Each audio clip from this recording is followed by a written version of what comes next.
భారీ వర్షాలు వరదలు కుక్కునూరు వేలేరుపాడు మండలాలపై తీవ్ర ప్రభావాన్ని చూపించాయి.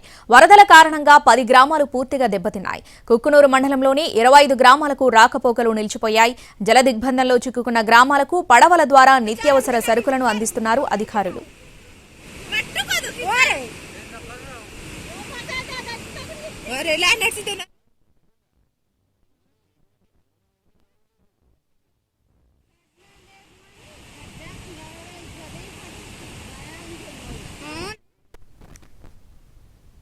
వేలేరుపాడు మండలంలోని పరిస్థితిపై మరింత సమాచారం మా ప్రతినిధి మల్లికార్జున అందిస్తారు.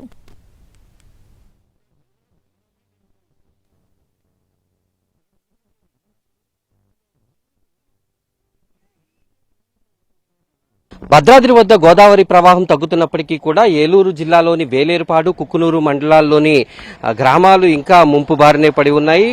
ప్రతి ఏటా వరద భద్రాచలం వద్ద 50 అడుగులు దాటిన సమయంలో ఇక్కడ ముఖ్యంగా వేలేరుపాడు మండలంలోని ముంపు గ్రామాలైనటువంటి రుద్రమకోట, కోయిద వంటి గ్రామాలు ఎప్పుడూ కూడా ముంపు బారిన పడతాయి. ప్రస్తుతం అక్కడి గ్రామాల్లో ఉండేటటువంటి ప్రజలకు బయట ప్రపంచంతో సంబంధాలు తెగిపోతాయి. ప్రస్తుతం మనం చూడొచ్చు, రోడ్లపైన పెద్ద ఎత్తున వచ్చినటువంటి వరద నీరుతోటి వాళ్ళు ఎటు కదలలేనటువంటి పరిస్థితి. అలాగే గ్రామాల్లోకి వెళ్లేటటువంటి వంతెనలు అన్ని కూడా మునిగిపోయి ఉంటాయి. ఈ సమయంలో వారికి అవసరమైనటువంటి నిత్యావసర వస్తువులతో పాటు తాగునీటి సౌకర్యాలని ఇక్కడ అధికారులు ఎప్పటికప్పుడు సిద్ధం చేసి పంపిస్తూ ఉంటారు. ప్రస్తుతం మనం చూడొచ్చు, ట్రాక్టర్లలో తాగునీటి వాటర్ ప్యాకెట్లను తీసుకొచ్చి వాటిని పడవల ద్వారా ముంపు గ్రామాల్లోకి పంపించేటటువంటి ఏర్పాటు చేస్తున్నారు. వీటితో పాటు నిత్యావసర వస్తువులను కూడా ఇక్కడ ఏర్పాటు చేసేటటువంటి ఏర్పాట్లన్నింటినీ కూడా పూర్తి చేస్తున్నారు. మొత్తం ఇప్పటికే కుక్కునూరు ఏ బ్లాక్ కు సంబంధించి బెస్తగూడెం, ఆంబోతులగూడెం, అలాగే అమరవరం, చెరువుగుమ్మగూడెం, ఎలకలగూడెం, కొమట్లగూడెం వంటి గ్రామాల్లో ఇప్పటికే అక్కడ పరిస్థితిని అధికారులు పరిశీలించి మొత్తం 10 నిర్వాసిత ప్రాంతాలకు సంబంధించి ఎక్కడికక్కడ పునరావాస కేంద్రాలను ఏర్పాటు చేయడం జరిగింది. అలాగే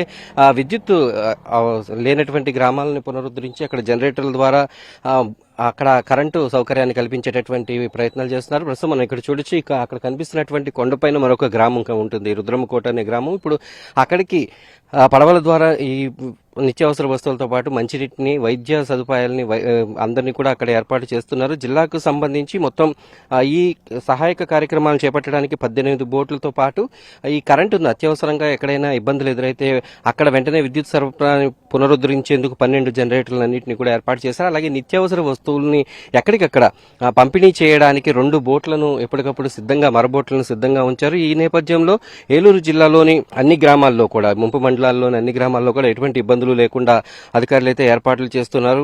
ముఖ్యంగా ఈ వరద ఇక్కడ తగ్గినప్పటికీ కూడా గ్రామాల్లోకి వెళ్లేందుకు, రాకపోకలు కొనసాగించేందుకు మరొక వారం రోజులు పడుతుంది. ఈ లోపు గోదావరి పెరిగితే వీళ్ళ పరిస్థితి రోజుల పాటు పెరుగుతూనే ఉంటుంది. ఈ నేపథ్యంలో వారికి అవసరమైనటువంటి వాటర్ ప్యాకెట్స్, టార్పులిన్స్, కొవ్వొత్తులు, అగ్గిపెట్లు, రైస్ ఇలాంటివన్నింటినీ కూడా అధికారులు వారందరికీ పంపిణీ చేస్తున్నటువంటి పరిస్థితి కనిపిస్తోంది. గోదావరి తగ్గుతున్నప్పటికీ కూడా ఏలూరు జిల్లాలోని వేలేరుపాడు, కుక్కునూరు మండలాల్లో ఉన్నటువంటి ముంపు గ్రామాల్లో తాజా పరిస్థితి ఇది. వీడియో జర్నలిస్ట్ కరీశ్రీనివాస్తో మల్లికార్జున్, ఏలూరు నుంచి.